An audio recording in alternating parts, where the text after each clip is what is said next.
Jadi kita live yang ketiga di TikTok.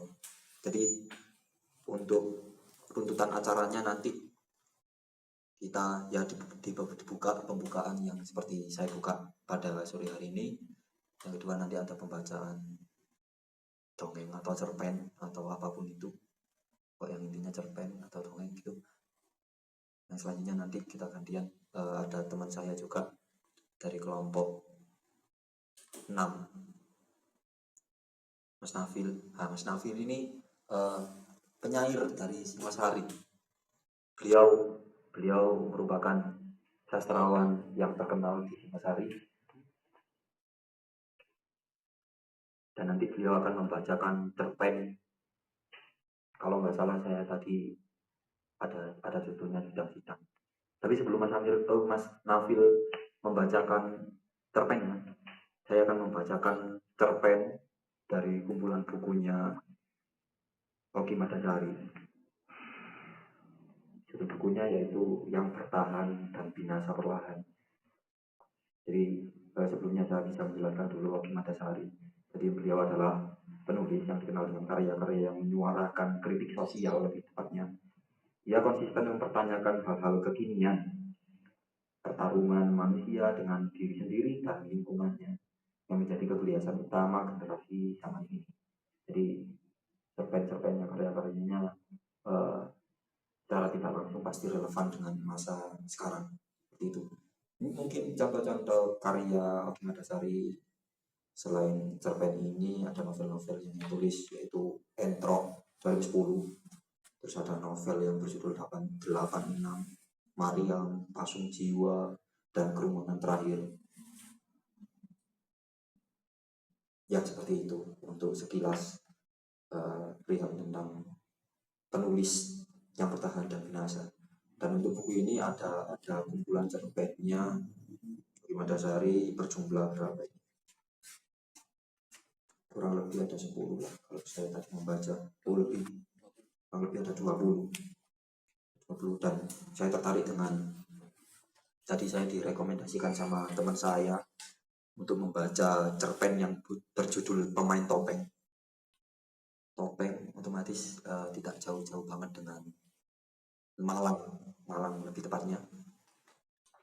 Dan ya mungkin bisa saya bacakan terlebih dulu cerpen Pemain Topeng, buah karya Oki Madasari.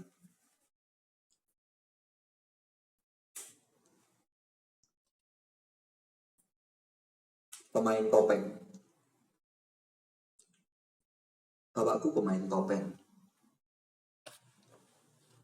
Di rumah kami ada banyak sekali topeng, berserakan di kolong tempat tidur, menumpuk di atas lemari, ada beberapa yang dipasang di tembok. Topeng bapak bermacam-macam jenisnya, tidak ada yang sama, mulai dari topeng Semar, Batman, sampai topeng yang mirip dengan muka presiden yang sering kutonton di televisi. Ada juga topeng yang tidak mirip siapa-siapa. Bapaklah yang kemudian memberi topeng-topeng itu nama. Bapak membuat sendiri topeng-topeng itu. Dia menata kayu mahoni, membentuk ukiran hidung, mata, dan mulut. Meskipun hanya sebuah topeng yang bentuknya sama-sama bulat, Bapak selalu membuat bentuk hidung, mata, dan mulut yang berbeda. Setelah kayu berbentuk wajah, Bapak menggosoknya dengan amplas. Setelah halus, dia mengambil cat, memberi warna pada wajah yang baru dibuatnya. Dulu, Bapak membuat topeng-topeng itu untuk orang lain. Pemilik toko barang kerajinan seminggu sekali datang ke rumah, membeli topeng-topeng buatan Bapak, lalu dijual di toko milik mereka.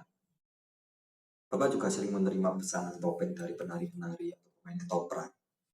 Tapi, setahun terakhir ini, Bapak tidak hanya membuat topeng, dia sekarang juga memainkan topeng-topeng yang dibuatnya. Setiap sore, Bapak membuat pertunjukan di depan balai desa. Dengan muka bertopeng, Bapak duduk bersila di atas tikar. Aku ikut menemaninya. Duduk di belakang Bapak, lalu menabuh gendang. Di depan kami ada baskom kosong, tempat orang-orang biasa menaruh uang. Saya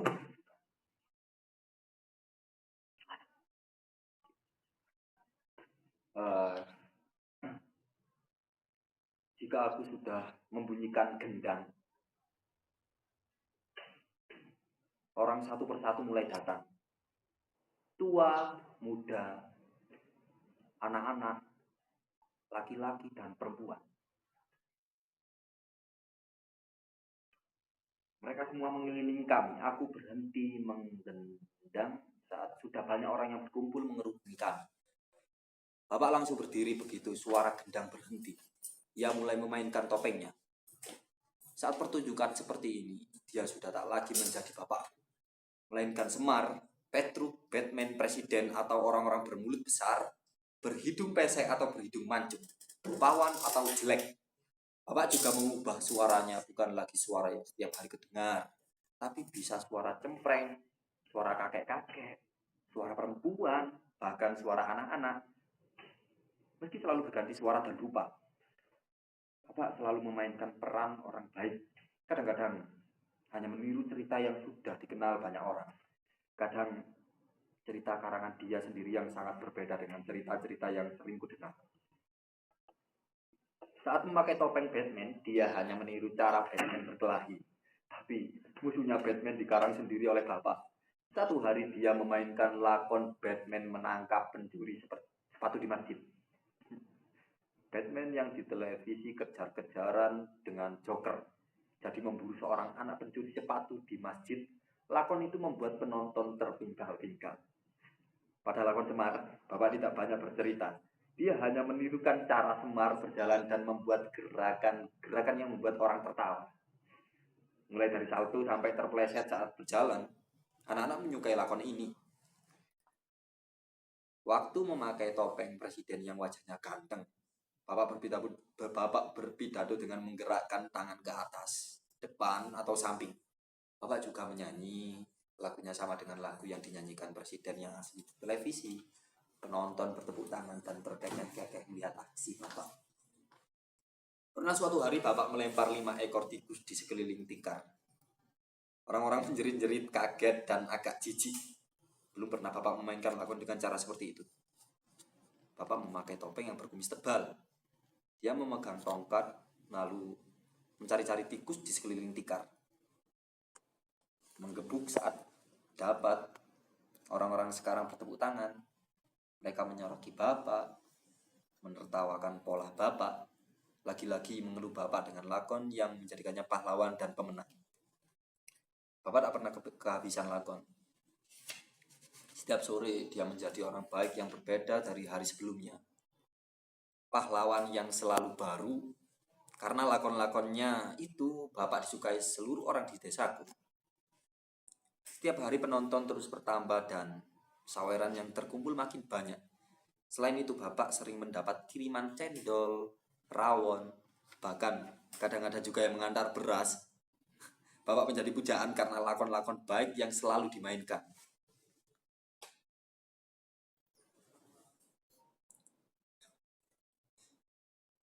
Sudah seminggu ini Bapak tak lagi main topeng di depan balai desa. Aku jadi menganggur. Jatah rokok yang biasanya kudapat dari saweran 3 hari ini jadi seret.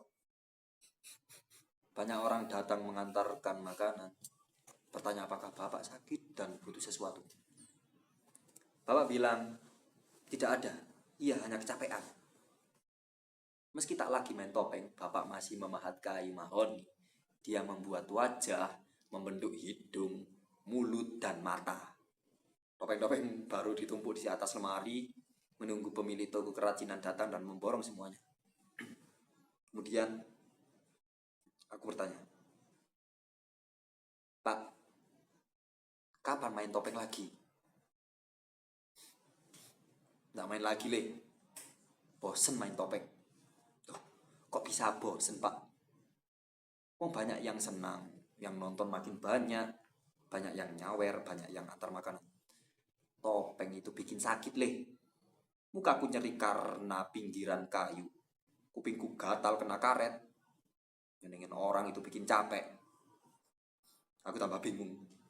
Setahun Bapak bermain topeng, tak pernah ia mengeluh apa-apa. Sekarang, tiba-tiba ia berhenti hanya karena alasan nyeri gatel, capek.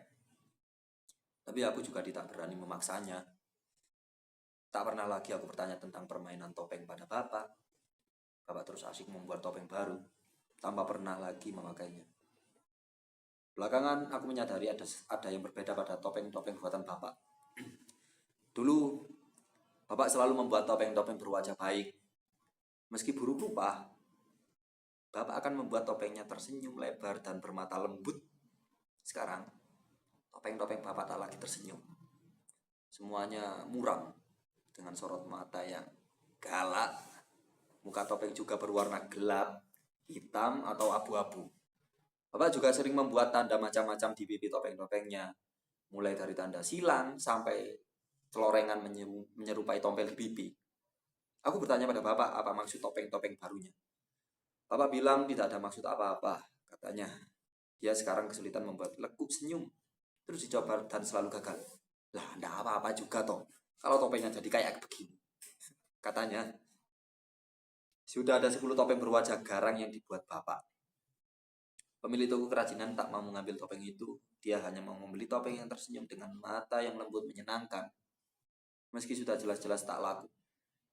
Bapak masih terus membuat topeng-topeng seperti itu. Tak ada yang membeli topeng, artinya tak ada uang yang didapat Bapak. Tak ada lagi orang yang mengantar makanan atau beras. Karena sudah terlalu lama Bapak tak mau pentas.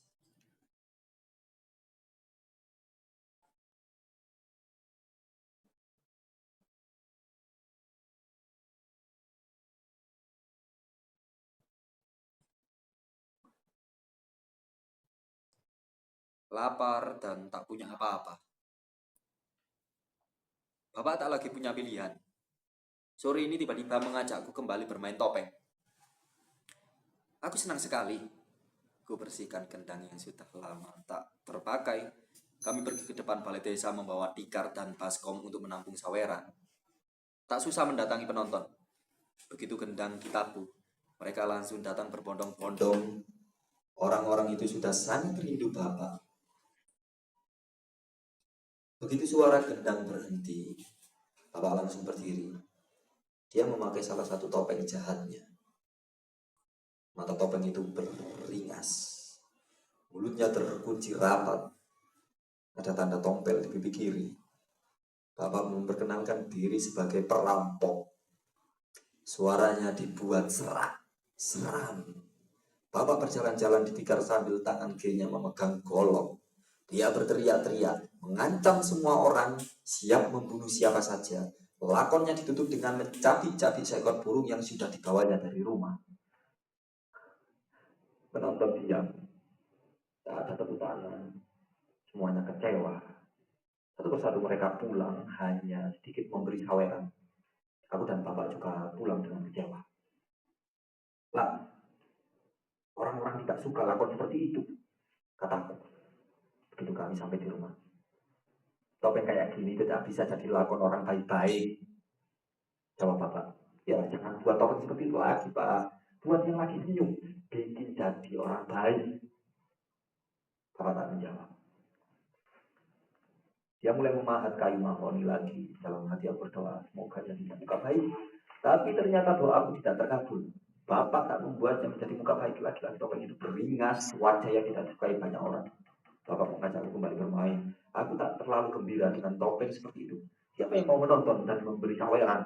Tapi tetap ku ikuti kemauan Bapak karena hanya dengan cara itu kami bisa mendapat uang untuk makan.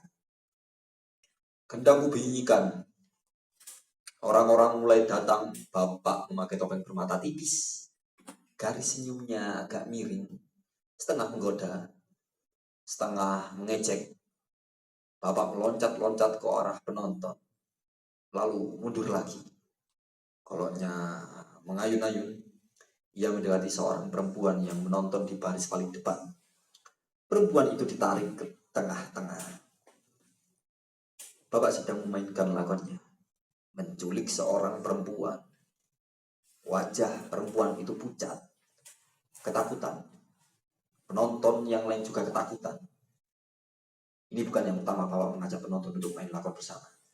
Tapi sebelumnya Bapak selalu memainkan lakon orang baik. Lakon yang selalu membuat orang tertawa. Bukan yang menakutkan seperti ini.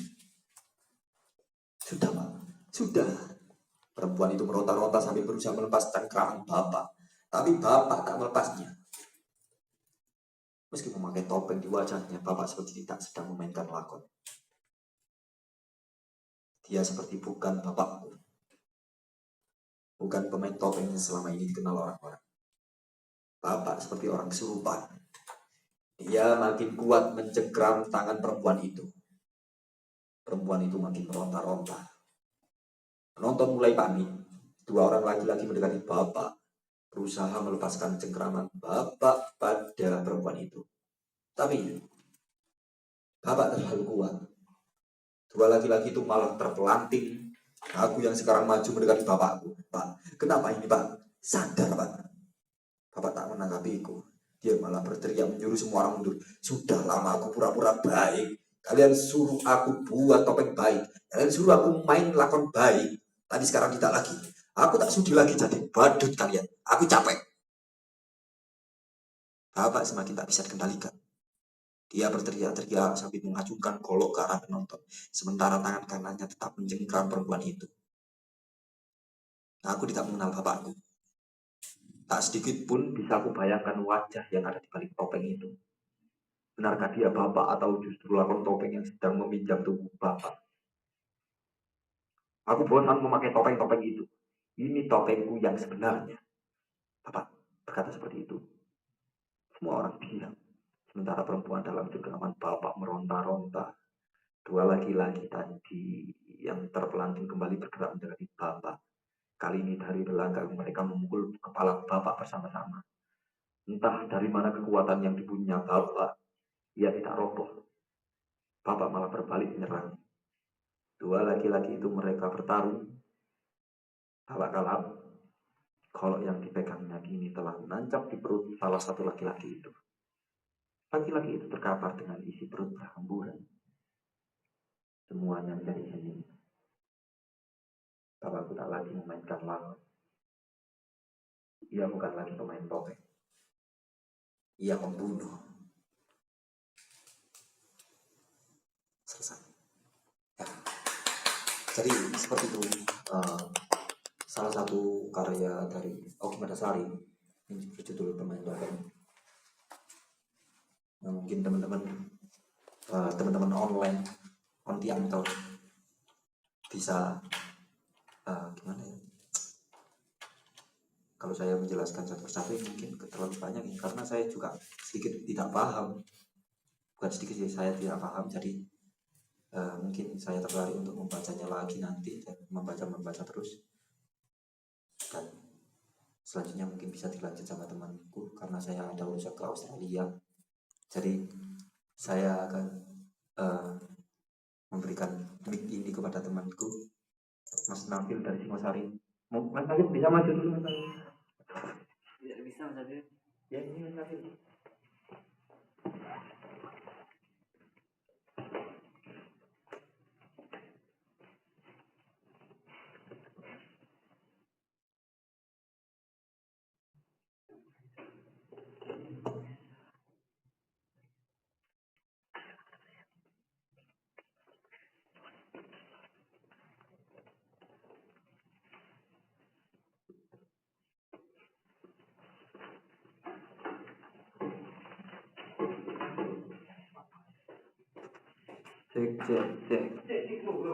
Cek dulu.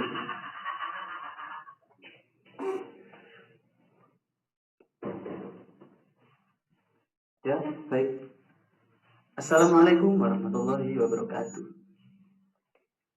Ya, di sini saya akan melanjutkan perjuangan dari Mas Afif ya, yaitu membacakan salah satu cerpen dari buku yang sama oleh yang tadi sudah dibaca oleh Mas Afif, yaitu Yang Bertahan dan Binasa Perlahan karya Oki Madasari.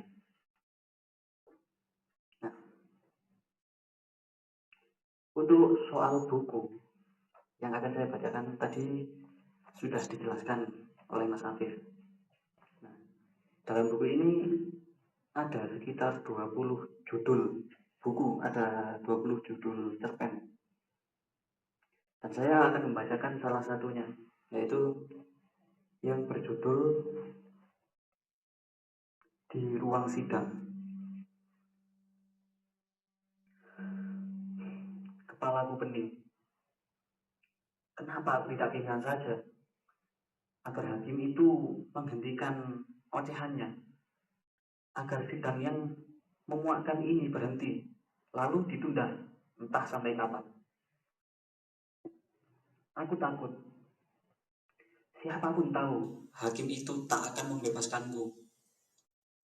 Dia hanya memilihkan apakah 1, 3, 5, atau 10 tahun aku harus tinggal di dalam sebuah penjara yang berbau busuk bersama tikus dan kecoa.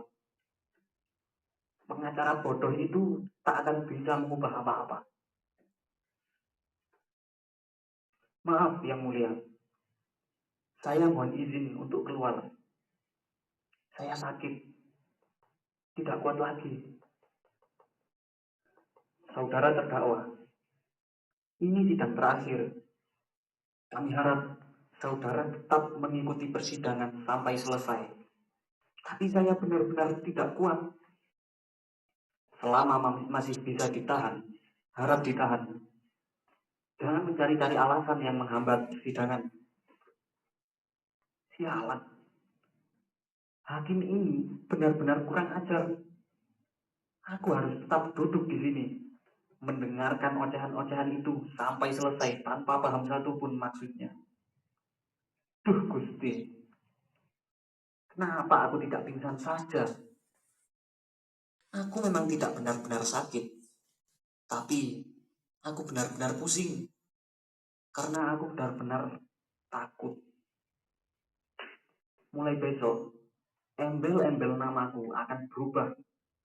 Tidak lagi terdakwa, tapi naik satu tingkatan lebih tinggi. Atau lebih rendah. Menjadi narapidana. Besok pagi, lagi-lagi namaku akan ada di halaman depan sebuah koran. Ditulis dengan font besar-besar. Wartawan-wartawan itu kini menjadi musuh. Apa mereka sudah tidak ingat lagi ketika dulu meminta-minta jadwal wawancara, mencari perhatian, ikut dalam rombongan kunjungan kerja. Mereka tak hanya menulis berita departemen, tapi juga membuat profil pribadiku dengan potret-potret saat aku main tenis atau sedang duduk bersama anak-anakku di ruang keluarga. Kepada beberapa orang di antara mereka, aku membagikan uang yang telah diatur dalam anggaran departemen. Aku yang menerima dengan senang hati sambil mengucapkan terima kasih. Sebagian ada yang terlihat enggan menerima. Namun, dengan sedikit pura-pura aku paksa, akhirnya mereka ambil juga. Beberapa ada juga yang datang kembali setelah wawancara sambil membawa tulisan yang dimuat. Lalu, aku menukarnya dengan beberapa lembar ratusan ribu dalam amplop. Tapi ada juga yang benar-benar tidak mau menerima dan tidak mau minta. Kepada wartawan-wartawan inilah aku sangat berhati-hati sekaligus segan. Kini mereka semua sama saja. Tak satu pun yang menulis hal-hal baik tentang aku. Tidak juga orang yang telah jelas-jelas menerima bagian sumbangan dari kantor cabang yang katanya aku korupsi ini. Tapi aku tidak korupsi. Uang sumbangan itu kuberikan kepada banyak orang. Sejak aku jadi menteri, ratusan proposal kegiatan dari berbagai daerah menumpuk di meja kerjaku. Tentu, tidak semuanya kubuka dan kubaca. Hanya dari orang-orang yang kukenal saja yang kubuka sekilas. Lalu, kukirimi uang. Ada yang meminta bantuan setelah kena bencana banjir. Ada kelompok pemuda di kampung halaman yang minta modal usaha. Sumbangan pembangunan masjid. Bahkan, sumbangan acara 17 Agustusan. Tentu, aku tak kuasa menolaknya. Mereka orang yang membutuhkan, dan selagi aku bisa, apa salahnya aku membantu? Memang aku pilih kasih, karena aku hanya membantu orang-orang yang aku kenal atau daerah kampung halamanku sendiri. Tapi, apa aku salah jika lagi aku mengutamakan orang-orang dekat yang pernah membantu di kala susah? Juga daerah tempat aku lahir dan tumbuh besar. Hakim-hakim itu juga tak pernah paham bagaimana politisi-politisi minta dana dengan setengah memaksa untuk kunjungan ke daerah bantuan konstituen, bantuan rakyat miskin, atau terang-terangan mengatakan untuk biaya kampanye. Kata mereka ini wajar. Sudah seperti ini sejak puluhan tahun lalu.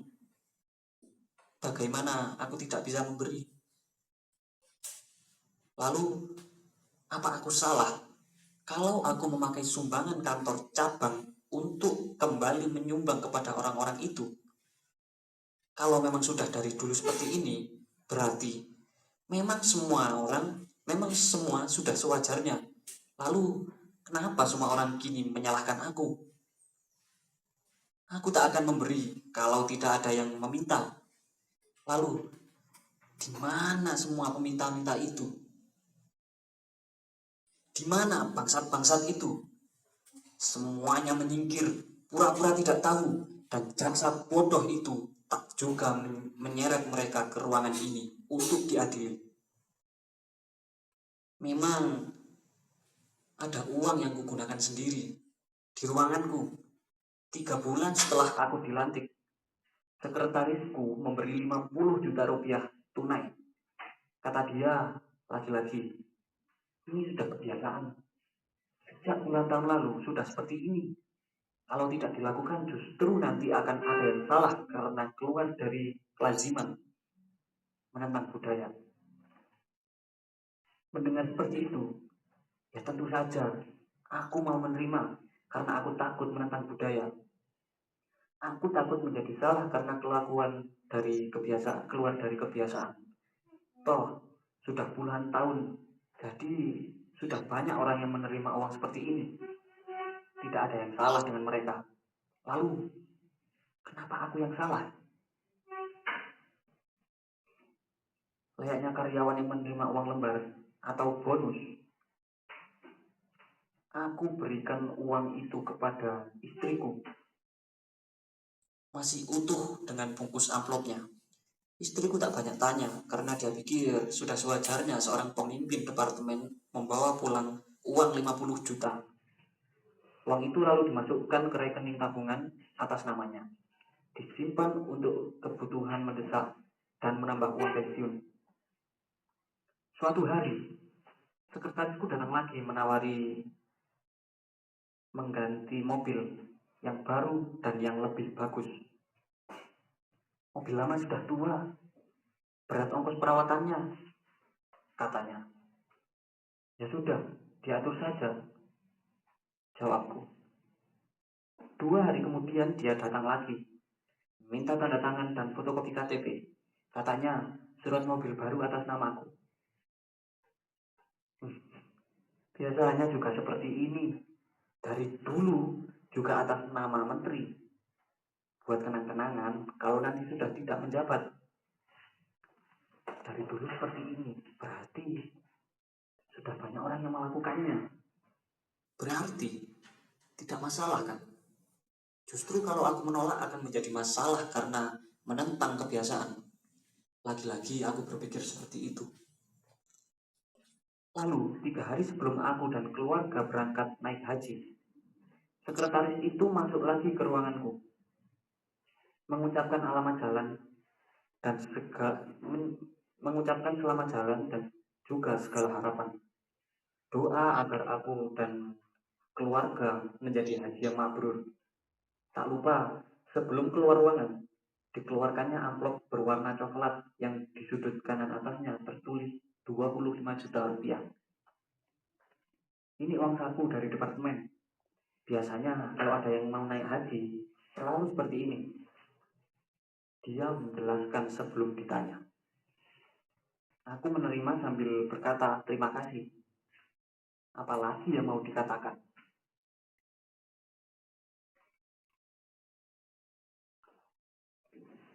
Hatiku teriris setiap ingat istri dan 2 anakku. Kasihan mereka. Setiap hari selama 6 bulan ini, bergantian mereka datang ke selku, membawa ransum makanan, pakaian bersih, dan buku bacaan. Sering mereka datang dengan mata merah, seperti usai menangis. Aku tak pernah berani bertanya, karena akan membuat suasana menjadi tak enak. Mereka pura-pura baik-baik saja. Sama juga dengan aku. Lalu, kami bertukar cerita dan tawa bersama. Tapi aku tahu, mereka sangat sedih dan malu. Kadang aku membayangkan bagaimana anak-anakku di sekolahnya. Apa jawaban mereka pada teman-teman sebangkunya yang bertanya, benarkah ayahmu koruptor? Bagaimana juga istriku menghadapi keluhan anak-anakku? Bagaimana jawabannya saat anakku bertanya apakah ayahnya koruptor? Mereka selalu datang setiap sidang, menemaniku di dalam ruang tunggu untuk terdakwa. Lalu ketika sidang dimulai, mereka duduk di barisan paling depan kursi pengunjung, seperti juga hari ini. Saat ini, aku tak tahu raut muka dan ekspresi mereka, karena aku duduk membelakangi mereka menghadap ke 5 orang hakim. Aku juga tak bisa menebak perasaan mereka. Tegangkah mereka? Sedihkah? Atau takut dan putus asa seperti perasaanku sekarang? Aku kembali memperhatikan apa yang diucapkan hakim saat tiba kalimat penutupnya. Memutuskan menjatuhkan hukuman pidana 10 tahun penjara. Ayah! Dari belakang terdengar teriakan. Lalu disusul kegaduhan hingga pandanganku gelap dan tak lagi ada yang bisa aku dengar. Selesai. Ya, terima kasih yang sudah mendengarkan saya dan kawan saya bercerita. Tutup. Ya. Mungkin sudah cukup untuk pertemuan online kita di sore hari ini. Ya, semoga cerita-cerita yang sudah kami sampaikan ada yang bisa diambil pelajarannya. Baik, kami kira cukup. Apabila ada kesalahan kata, mohon dimaafkan. Wassalamualaikum warahmatullahi wabarakatuh.